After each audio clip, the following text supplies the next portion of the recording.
ہمارے پاس جو ہمارا اسپیس سائنس پروگرام 1960s میں اسٹارٹ ہو گیا تھا، اس شروع میں جو سپارکو کے چیئرمین تھے وہ ڈاکٹر عبدالسلام تھے۔ قدیر صاحب نے مشرف صاحب کو آفر دی تھی کہ بھائی آپ ہمیں دے دیں، ہم 2 سال میں ہم بنا دیں گے۔ ایٹم بم بنایا تو ہمارے سائنٹسٹ عبدالقدیر صاحب نے پوری ان کی ٹیم تھی، انہوں نے ایک دن میں تو نہیں بنتا نا یہ پروجیکٹ، آپ کو سالہ سال محنت کرنی پڑتی ہے۔ بھارتی اسپیس مشن چندریان 3 کی کامیابی کے بعد جہاں ایک طرف پڑوسی ملک میں جشن کا سماں ہے، وہیں پاکستان میں بہت سے لوگوں کے ذہن میں ایک سوال اٹھ رہا ہے کہ آخر کب پاکستان اپنا خلائی تجربہ سر انجام دے گا۔ گزشتہ دنوں میں سن 1962 کی ایک تصویر سوشل میڈیا پہ گردش کرتی نظر آئی، جس میں پاکستانی سائنسدان رہبر 1 نامی راکٹ کا پہلا خلائی تجربہ کرتے نظر آ رہے ہیں۔ اس حوالے سے ہم نے جامعہ کراچی کے institute of space science and technology کے ڈائریکٹر ڈاکٹر محمد جاوید اقبال سے بات کی۔ جہاں تک پاکستان کے اسپیس ٹیکنالوجی کا تعلق ہے تو اس میں یہ ہے کہ بہرکیف پاکستان کی جو اسپیس ایجنسی سپارکو ہے، انہوں نے جو ہے چائنا کی ایک کمپنی ہے گریٹ وال کمپنی، جو کہ سیٹلائٹ مینوفیکچر کرتے ہیں، تو انہوں نے ان سے ایگریمنٹ کیا، بہت سارے کمیونیکیشن سیٹلائٹ پاکستان کا جو آربٹ میں بھیجا ہوا ہے۔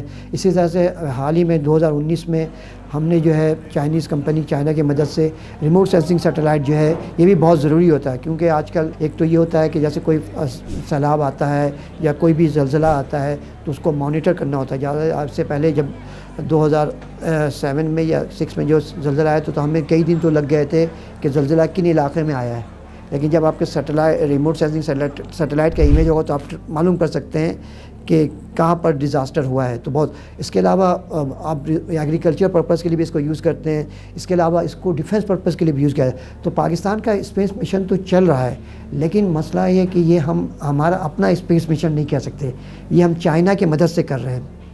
جیسے انڈیا کا جو اسپیس مشن ہے وہ ان کا اپنا انڈیجنس اسپیس پروگرام ہے، جیسے ہم نے ایٹم بم بنایا تو یہ ہمارا پروگرام ہے، صحیح ہے۔ تو اس میں ایک مرتبہ ڈاکٹر عبدالقدیر صاحب سے میری بات ہوئی تھی، ہم نے تقریباً 2014 میں ان کو اپنے کانفرنس میں بلایا تھا، جب مشرف دور تھا تو مشرف صاحب نے پروگرام بنایا تھا یہ جو سیٹلائٹ مشن کا پروگرام۔ تو قدیر صاحب نے مشرف صاحب کو آفر دی تھی کہ بھائی آپ ہمیں دے دیں، ہم 2 سال میں ہم بنا دیں گے۔ تو اس میں وجہ یہ تھی کہ اصل میں جو سیٹلائٹس ہوتے ہیں نا، اس کا جو انجن جو ہوتا ہے وہ یا پروپلجن کہہ لیں، وہ اصل میں راکٹ ہی ہوتا ہے۔ تو ہمارے پاس ایکسپرٹیز ہے میزائل ٹیکنالوجی کے، اس کے معنی وی ہیو راکٹ انجینئرس، تو ہمیں ان کو استعمال کرنا چاہیے تھا۔ ہم نے کیا کیا، سپارکو کو دے دیا۔ جو راکٹ انجینئرس ہیں وہ نیسکوم میں موجود ہیں، صحیح ہے۔ آپ نے سپارکو کو تو انہوں نے کہا، مشرف صاحب نے کہا تھا کہ بھئی یہ تو چونکہ سپارکو کا ڈومین ہے اسپیس سائنس، تو اس لیے ہم نے ان کو دیا ہے۔ تو لیکن ہم جو خود کفالت حاصل نہیں کر سکتے، کیونکہ دیکھیں اگر آپ کوئی بھی چیلنجیبل پروجیکٹ کرنا چاہتے ہیں تو وہ آپ ڈیسیژن لیں گے، وہ دوسری پارٹی آپ کو کبھی بھی جو ہے وہ آپ کو نیا کام نہیں کر کے دے گی۔ لیکن ہمیں کوشش یہ کرنی چاہیے، جیسے ہم نے آپ کو پتہ ہے ایٹم بم بنایا تو ہمارے سائنٹسٹ عبدالقدیر صاحب نے پوری ان کی ٹیم تھی، انہوں نے ایک دن میں تو نہیں بنتا نا یہ پروجیکٹ، آپ کو سالہ سال محنت کرنی پڑتی ہے، تو آپ کو ایکسپرٹیز کیپیسٹی بلڈنگ کرنی ہوتی ہے۔ ہم ڈیپینڈنٹ ہیں، سمجھ رہے ہیں۔ مزید ڈاکٹر جاوید اقبال نے بتایا کہ کیوں چندریان 3 کے اس مشن کے چرچے دنیا بھر میں ہو رہے ہیں۔ انڈیا نے یہ راکٹ بھیجا ہے یا اسپیس روور جو بھیجا ہے، تو ظاہر سی بات ہے یہ لونر ایکسپلوریشن کے لیے بھیجا ہے، تو دنیا کا یہ چوتھا ملک بن گیا ہے کہ جس نے چاند میں اپنا جو ہے مشن بھیجا ہے۔ لیکن امپورٹنٹ چیز نئی بات کیا ہے کہ چاند جو ہے نا، ہم جو چاند جیسے ہم زمین کے بارے میں کہتے ہیں ناردرن ہیمسفیئر، سدرن ہیمسفیئر، تو چاند کا جو ایک ناردرن ہیمسفیئر ہے وہ صرف زمین کے سامنے ہوتا ہے، اور جو سدرن ہیمسفیئر ہے وہ زمین کے اپوزٹ ہوتا ہے، وہ کبھی بھی ہم ارتھ سے نہیں دیکھ سکتے، اس کو ہم فار سائٹ کہتے ہیں۔ تو انڈیا کا جو مشن لینڈ کیا ہے تو وہ اس نے سدرن ہیمسفیئر میں لینڈ کیا، تو ایک اس لحاظ سے یہ پہلا مشن ہے جو کہ کامیابی سے لینڈنگ کرنے میں سدرن پول میں وہ کامیاب ہوا، تو یہ ایک ان کے جو ہے انفرادیت ہے۔ یہ مشن مشکل کیوں تھا یا کیوں ہے ابھی بھی، یہ چاند کا جو سدرن پول ہے یہ اصل میں یہاں کمپلیکیشن ہے۔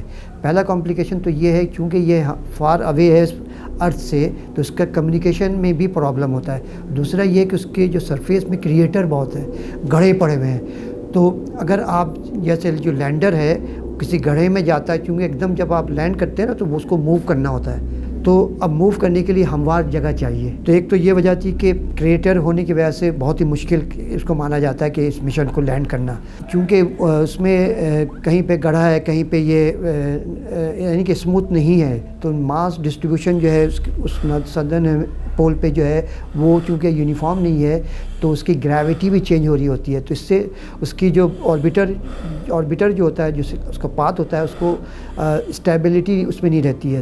ایک تو یہ ایک وجہ ٹیمپریچر بھی بہت زیادہ تھا.